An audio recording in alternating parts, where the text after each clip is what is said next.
So one of the important things about this next video is actually reminds me of when I started organizing for the first time when I was, I think, in middle school. And there was this really cool and awesome organizer that I was working under. And the first thing he told me was, you have to understand how this game is played if you want to liberate your community. The next person I'm going to bring in is going to teach us how the game is played. Because when you talk about immigration, while I will argue that, and when you saw the video of Camila and Filza, who talked about how it's equally important to play the political kind of game locally in the state, but we have to know federally how the game is played, because that's where kind of the ground is set for immigration policy and what can really change and start addressing our broken immigration system. So I have this distinct pleasure to introduce to you all my old boss, Laura Peralta-Schulte. She works at Network Lobby for Catholic Social Justice. And I want to also take, before I bring in Laura, I want to take a quick minute to talk to you about Network Lobby because I used to work there. So Network Lobby was founded, I believe, if I'm remembering this correctly, in the mid-70s by during an annual meeting that all of the different sister orders come together. And they came together and said, you know, we're doing great work in our own places, but we're not seeing a lot of these changes happening.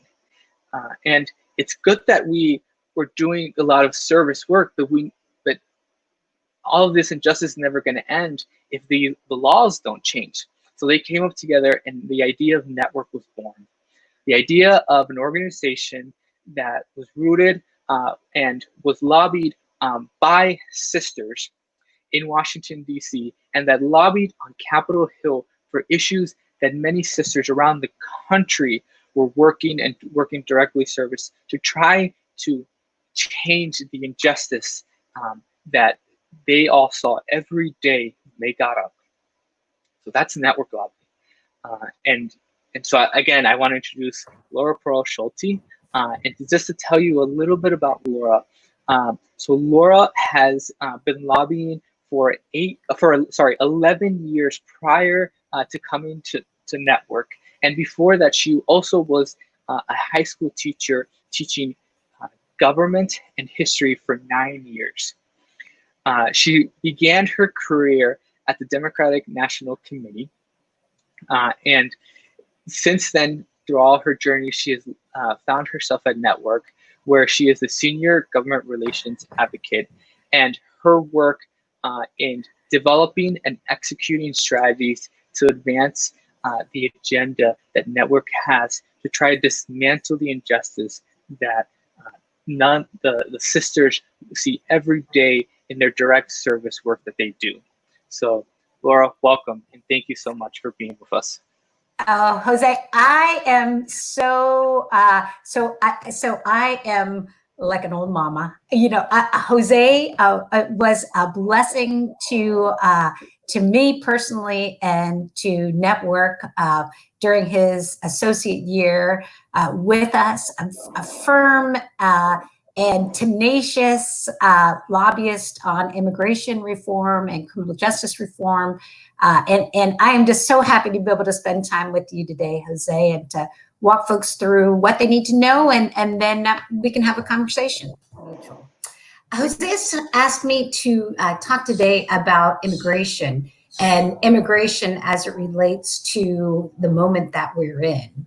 And I given the atmosphere, I just want to really make sure everybody is clear on mission. And what that means is that when we're talking about immigration reform, we are talking about racial justice reform. We are focused on creating inclusive communities in the United States. We already have inclusive communities. What we don't have is justice. So we're centering our work on Black and Brown communities. We are looking for bold reform. We are looking to defund immigration enforcement, much like in our policing work, we are looking to defund the police. We are looking for not crumbs, but pathways to citizenship for our immigrant brothers and sisters living in this country. We are looking for benefits for immigrants. And in this moment, we are approaching it down two tracks. One is legislation related to COVID, because that is what is up initially in Washington this year to deal with the COVID crisis. And the second is an annual process, which is reform through some of the government funding bills. All right, let's move to COVID. So what do we know about COVID? First, we know that the impact on Black and Brown communities has been devastating. From a health aspect, we know that the death rates from COVID are much higher in Black and Brown communities.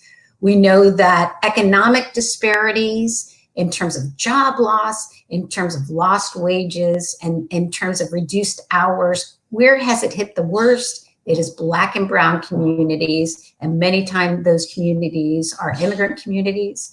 And we also know that the folks who are doing the work in the field, who are doing the work in so many of the jobs that are essential, are immigrant workers. So again, our call for justice is very pertinent in this time.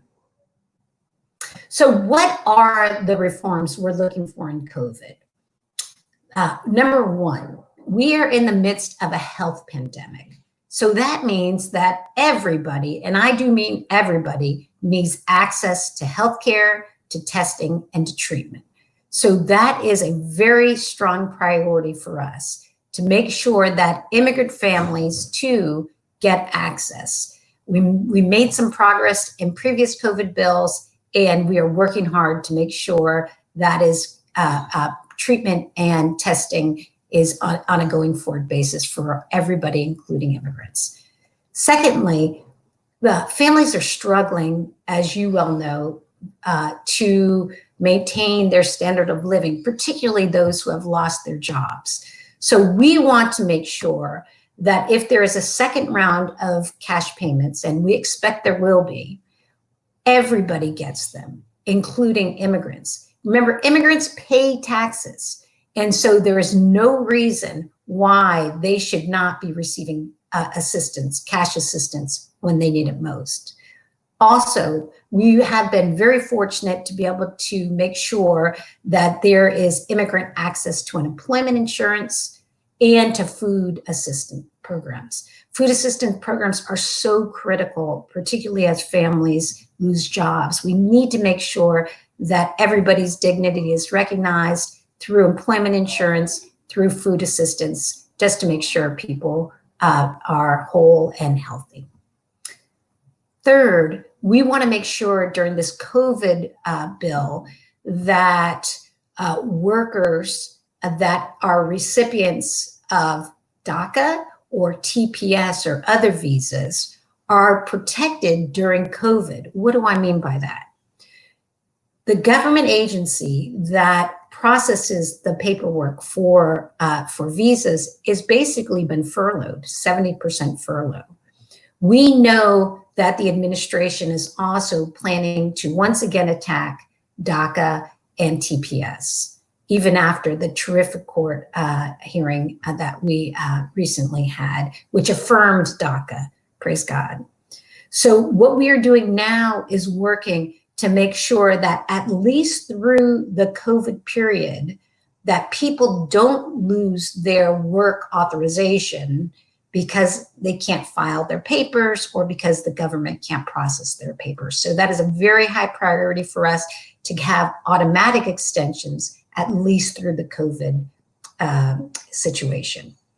Finally, there's nothing more heartbreaking than hearing the stories that we're starting to hear come out of immigration detention centers. We know that the administration, the Trump administration, has vastly expanded the incarceration of immigrants into detention, particularly at the border. People are literally dying.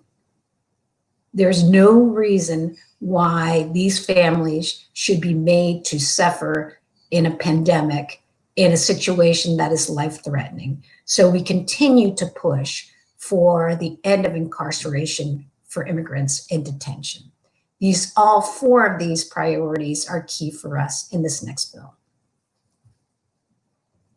I wanted to add, Laura, in June, we actually had a virtual Jesuit parish advocacy day where a lot of different parishes across the country met virtually with staffers in DC, and these were our talking points. These talking points have almost been the same since June, and even as we entered July, they're still the same.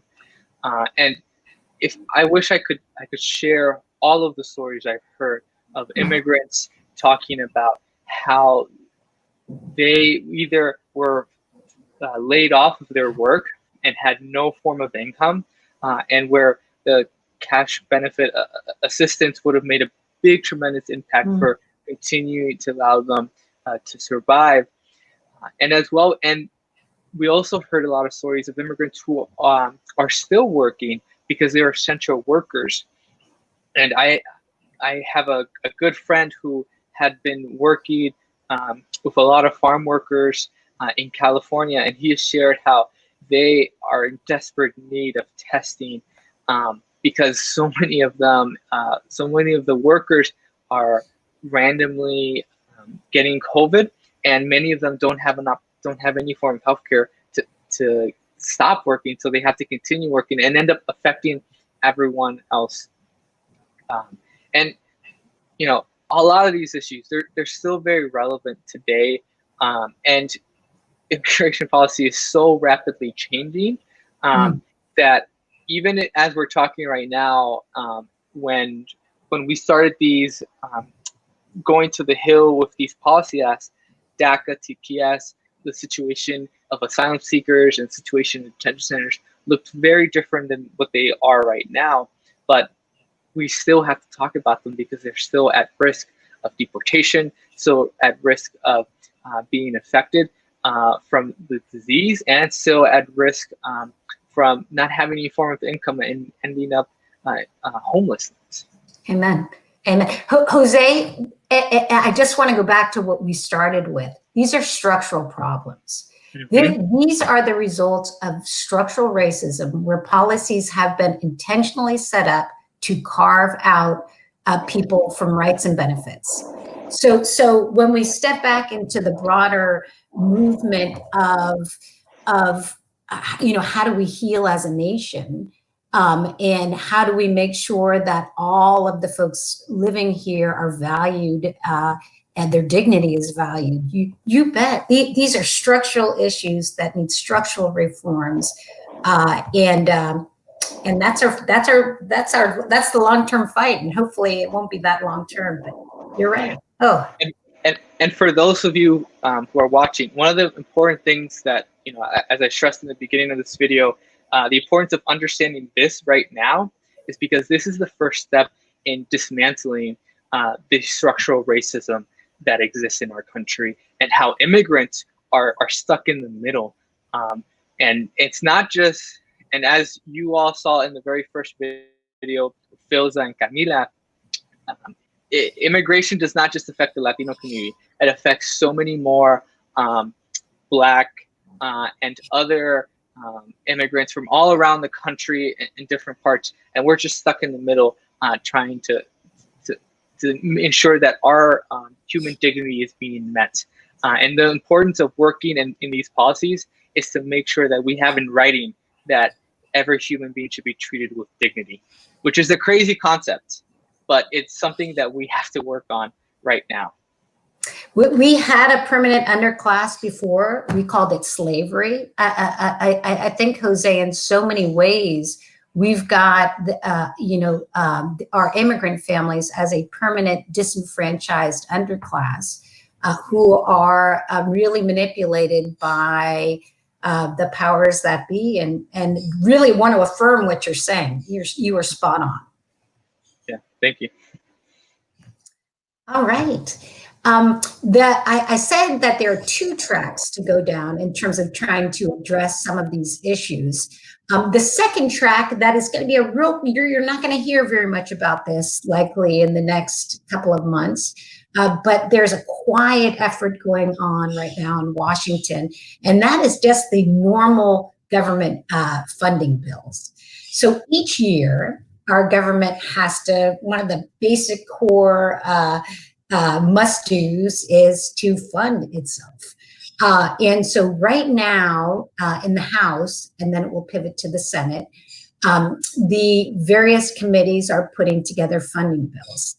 Jose, if you look at these priorities and the priorities we just spoke about, they are the same. Again, there is a need for increased access to healthcare, testing and treatment. We don't know what is going to happen in the COVID bill. So this is, if for better or worse, a plan B.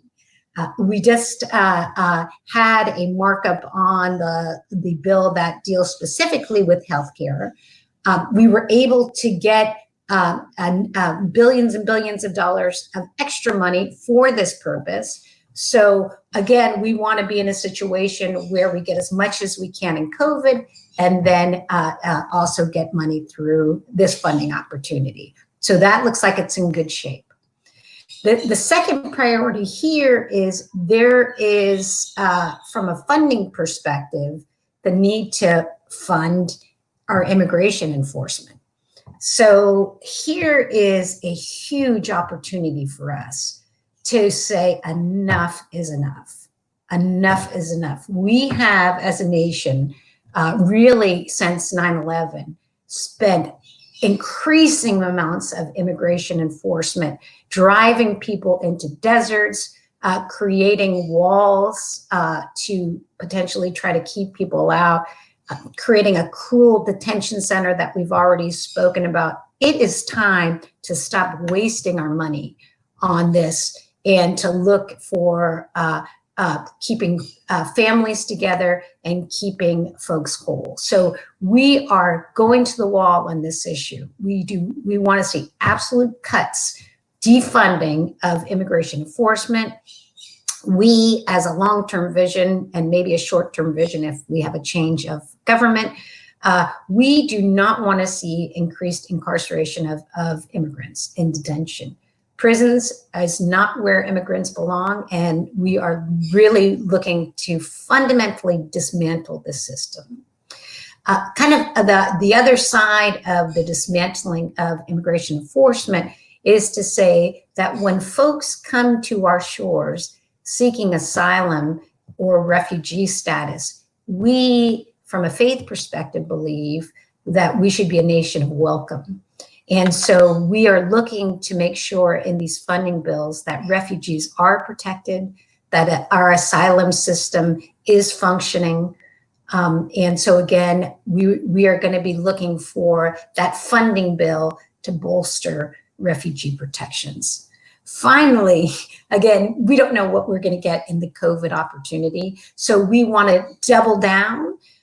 We want to make sure that the worker protections that we are seeing in COVID, just in case that path doesn't work, that we pivot right now to make sure that similar protections can be sought through the funding bill. It's a different timing, and we'll go through that in a bit. But again, we want to take every opportunity to get our priorities secured this year. You mentioned in of all that about that appropriations are must-pass bills. Talk to just very briefly. Talk to us about what's the difference between bills like the DREAM Act or immigration reform bills and a must-pass bill. Absolutely. And why? And you know, I'm just to make sure I'm getting to where I want you to share with them. How does passing these must-pass bills affect a potential government shutdown? Ooh, great question. Great question. So let me take the first one first. The first question was, what's the difference between a funding bill in that Washington lingo is they're called appropriation bills, and a standalone bill, which would be the DREAM Act. So two different answers to that. Trying to keep it simple. Two different answers. One is that there is a specific. It's just where the work happens. So the work happens in special committees. So the appropriations bill, as Jose has already said, is something that has to happen every year. That is in the Constitution.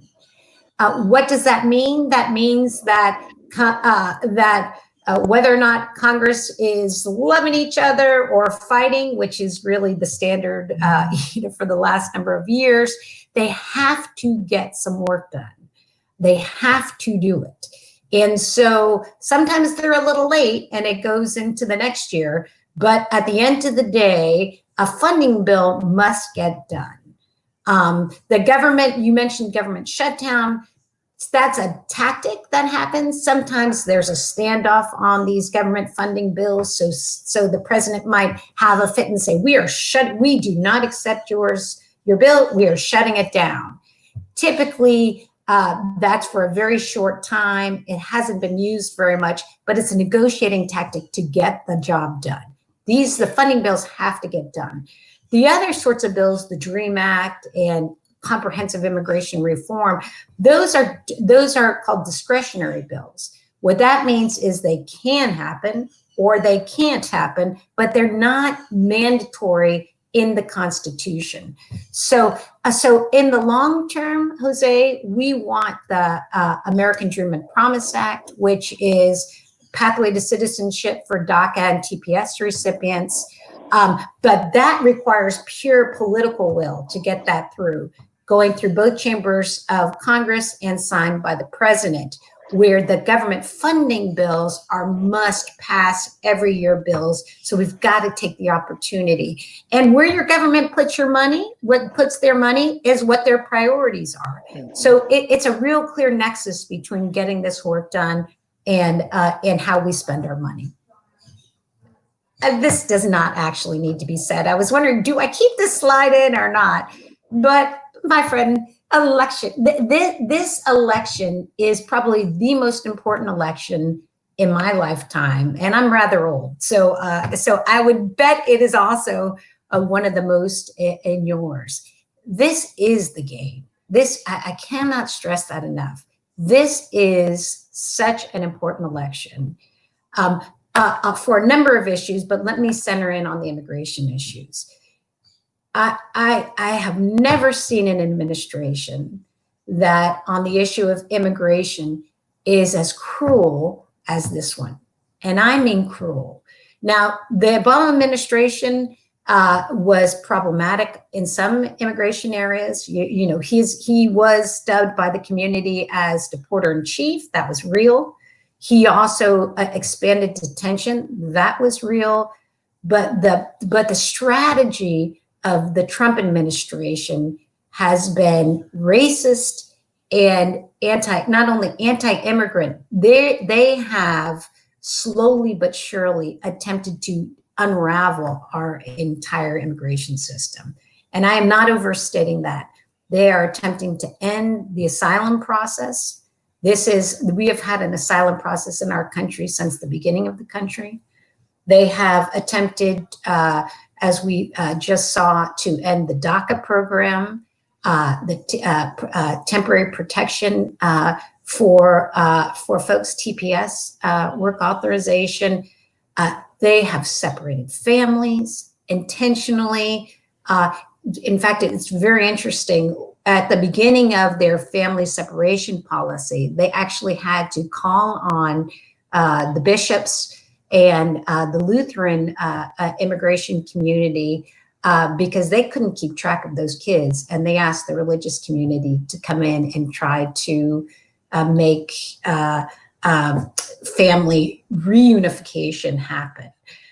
They have been really unbelievably cruel, with a long-term goal in my mind to restructure the immigration system towards a high-skill, white workforce. For them, immigration is a political strategy. It is not a strategy related to simple law.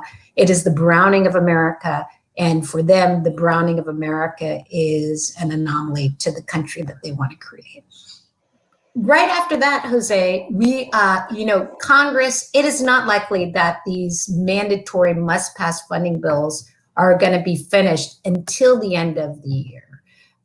What happens in Washington is after August, members will be in town maybe for a couple of weeks in September, and then they need to get out of town because they are running their races. So these funding bills, the final decisions on the funding bills will happen in what is called lame duck. What does that mean? It is just a term that refers to post-election, when people may either have just won their election and they are in power and know they will continue to be in power, or they lose their election.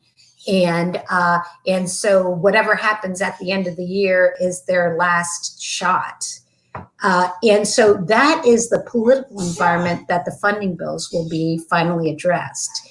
And I would say in terms of the outcome of these bills, we are planting seeds right now to make sure the bills are as good as possible.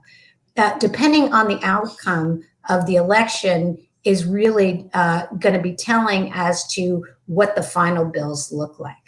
I would say if we are in a situation where the president wins, we will likely not be very successful because that election will bolster him.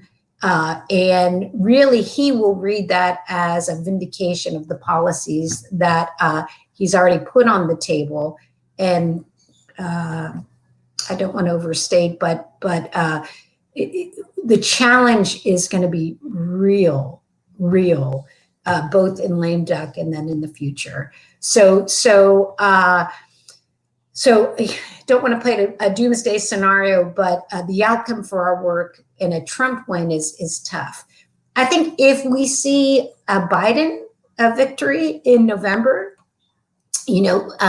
thankfully, Biden has already gone on the record to really want to pursue a lot of the issues that we want in his upcoming administration.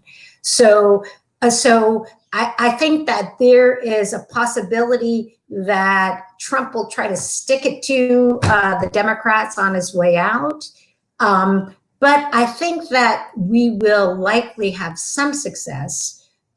Very much because I think most of our work for the last 4 years, and particularly the last 2 years, has been really aimed at trying to find allies, quiet allies on the Republican side in the Senate. So I would say lame duck,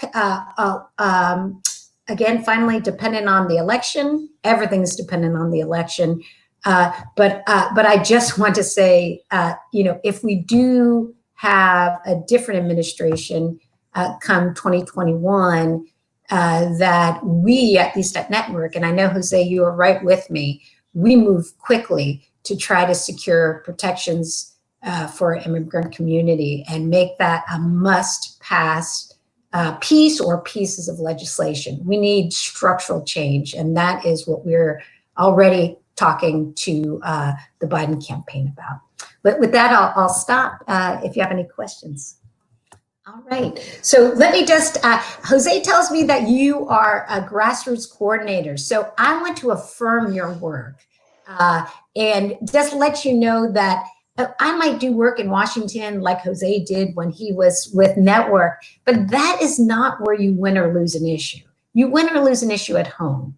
And if I can go up and talk to a member or their staff until I'm blue in the face and they're bored, but unless it is folks in their district that are making the calls and visiting in person and sending emails, I can't get my job done without work on the grassroots side. That is just reality.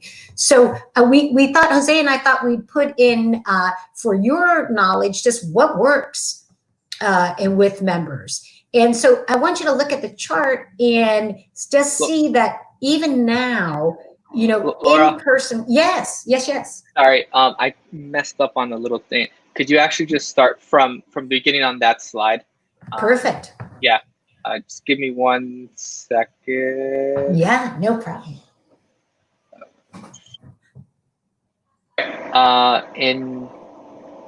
Okay, go. Great. So Jose has told me that your mission is to be grassroots mobilizers. And I just want to say one thing. It is the most important job in this whole process. And I say that as somebody who has lobbied way too long on Capitol Hill. So my job, and when Jose was with Network, his job was to go up to talk to members of Congress and their staff. And I just want to let you know that our job, I'm not trying to understate the importance of that contact, but if there is not aggressive push in the district or in the state, a member will never care. And so we both wanted to just share with you this piece that was put together by the Congressional Management Foundation that does a lot of research on what works. To let you know that you have the opportunity to make a huge impact to get your issues done by touching base, as if you look at the chart, in-person issue visits from constituents, huge. Contacting your constituents' reps via email, via letters to the editor, all the work that you are going to be doing from your universities to make sure your member of Congress knows what's important. That is what makes it go from a no to a yes. We can't do it alone in Washington. We are not constituents. The power lies with you. So you are key in success. For those who might not know full network lingo, when Laura says grassroots mobilizers, it's another way of what I use for a lot of you organizers. And a lot of you who are watching this video, you are in the organizing track or are interested in the organizing track. And so this is where you come in. And this is where, now that you understand what's going on the Hill, what's going on in DC, now you can take that information and try to work for policies. Like we said in the beginning of these videos, trying to change these policies is the first step in addressing the structural injustice that is built in this country and structural injustice that immigrants face every day in their life. Yeah. Washington is reactive, not proactive. So your work is key. Again, going to the issue of constituent power. Now, a lot of folks, and hopefully you will be coming to Washington and coordinating with your Washington office. But again, where does a member get his or her power base? And who does a member listen to in their office? The home office is disproportionately important. That is where constituent services happen. That is the office that puts things on people's radar screen that then is transferred to Washington as an issue. So you've already received information, and I know Jose is going to continue to provide information to you, and you as a conduit to the office. That is where the power's at. Again, we just thought we'd put this in there because, again, this comes from the folks who study it at the Congressional Management Foundation. The people that are in-state directors, the people that are key at top of the office in the district or in the state tend to be there the longest. And so again, from a raw power analysis, policy staff, specialist staff tends to be there. If you look at this tenure, not even 2 years. The district director has an average of 4 years. The chiefs probably even have a longer average than that. So when you look at who are the power players, again, don't automatically think Washington.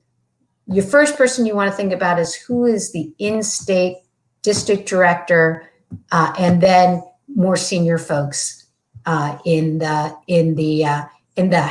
offices in DC.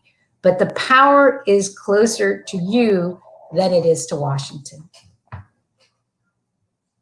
In a sense, it's a blessing that you all are able to find a way to go and talk to an in-district member, because they have the legislator knows them a little bit longer, knows what the legislator, where their mind is, what's important to them, and they also know the constituency, they know the landscape, so they can talk more about what are the realities and the impacts.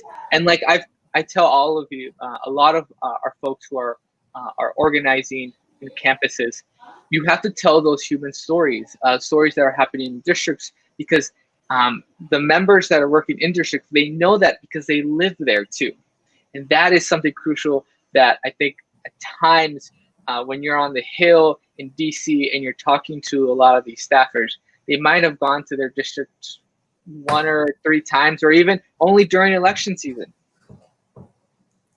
That is absolutely true, Jose. And I know some of you are going to be meeting with members that maybe aren't so open to what you're saying. And so I do think that it's the way that you do it, it makes a big difference. And what I always say, and what kind of our moving forward strategy is, this is not about delivering a message and you're done.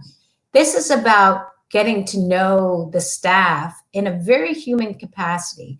It is interesting, just like friendships.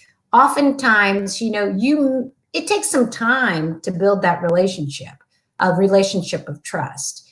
And so even if you're going into a member's office that is not necessarily where you're at, the more that you are reaching out, providing key information, the story that Jose just talked about, the goal is to build the relationship. It's to build the relationship and make the ask, not just make the ask and run away.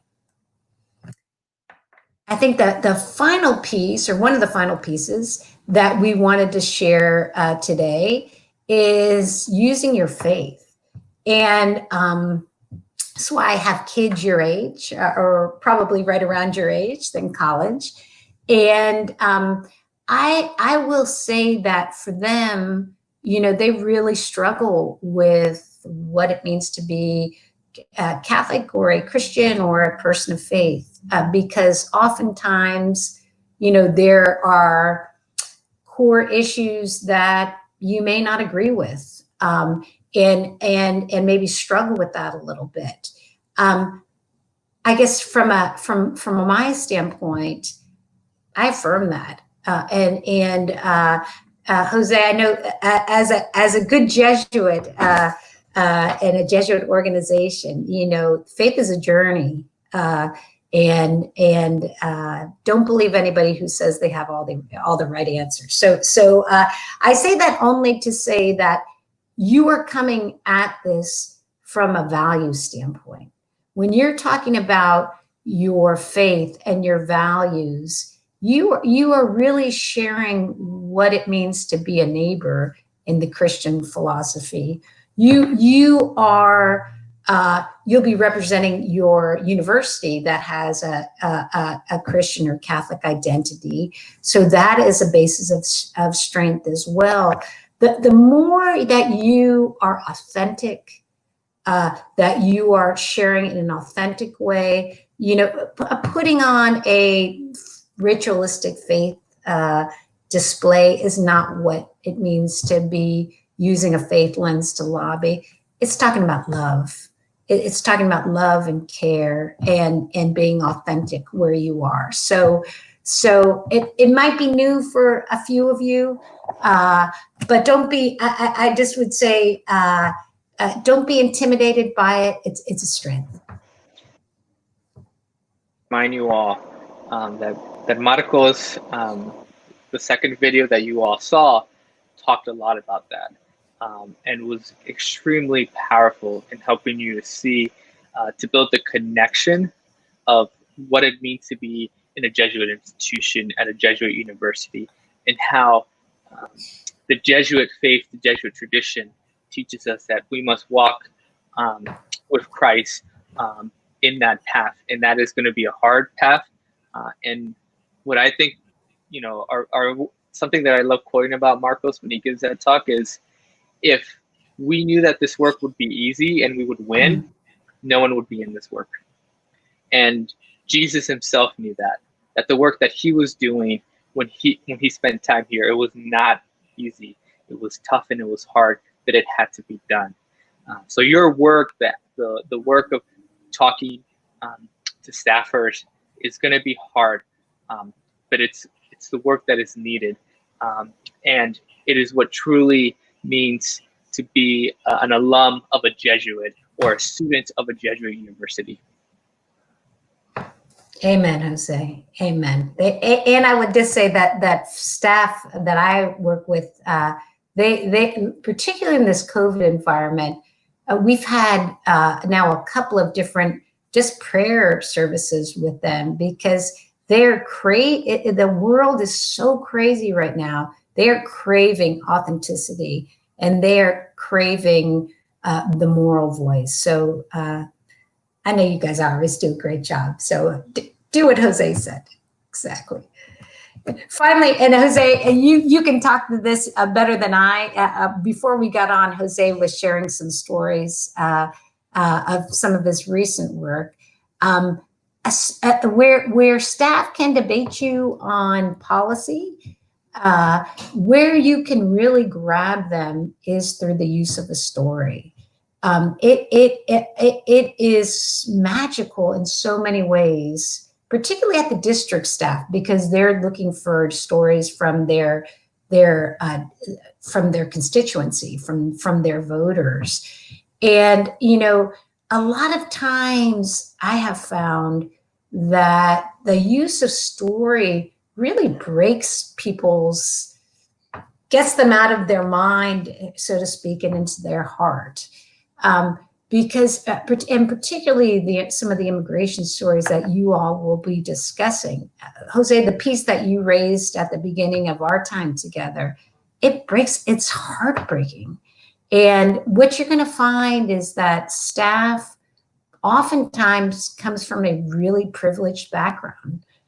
They are not in right relationship with their constituents. And as Jose said, they may not even be from the district, and they may be there 3 times, and yet they're still, representing that member of Congress. You got to break hearts open to make change. So, and I know you're going to be talking about stories and good stories and how to tell stories, but if you want to really make structural change, you've got to get to the heart and not just the head. If you're talking to staff only on a head view, they will debate you and you don't make progress. When you talk about somebody not getting health care and the consequences of that, it's a very different dynamic. So, Jose, I know you have something to say on storytelling, and I'll leave it there. Story is my bread and butter. As someone who came to this country at the age of 4, who has DACA, started organizing when I was undocumented, and now continue to do advocating and organizing, and my activism has formed into what it is right now. Storytelling is a powerful tool that not just can change the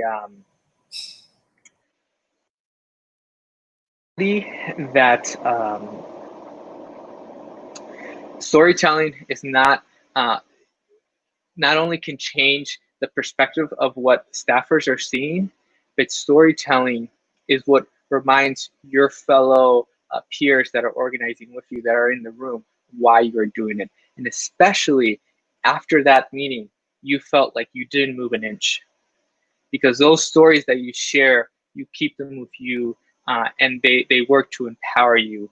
And I will mention this throughout many times in the video, but storytelling is not just about a sad pity story of how I've suffered. Storytelling is about empowering yourself, and reminding others of their own power that they have.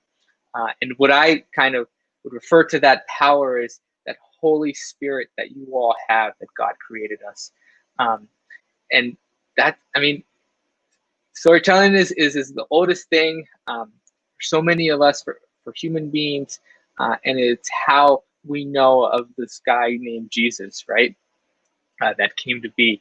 So storytelling is the rocket fuel to changing, and definitely go into these meetings with a story of your story. And if you are a person who is not an immigrant and you can't remember the last or the immigrants in your family are not alive, then that's okay. You telling the story of why you are here, why you are fighting for immigrants, that is just as powerful, and it makes it easier for the listener to step into your own shoes and to see why this is important.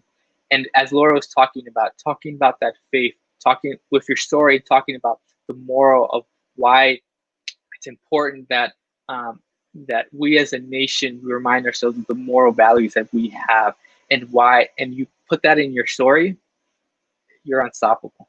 You're unstoppable. This is holy work, Jose. It's holy work. I want to say amen to your last comment, because you're spot on, and I'm grateful to be able to spend this time with you. And I hope that the work today is helpful. And I will keep you all in prayer as well, as you continue and build clout and bring change. Thank you. And Laura, thank you so much for taking the time with your busy schedule to just do this recording, and to share your knowledge, so many years of On the Hill, and thinking of government with all of us. So thank you so much. We need you, Jose. God bless you, and thank you. Thank you, and we need you.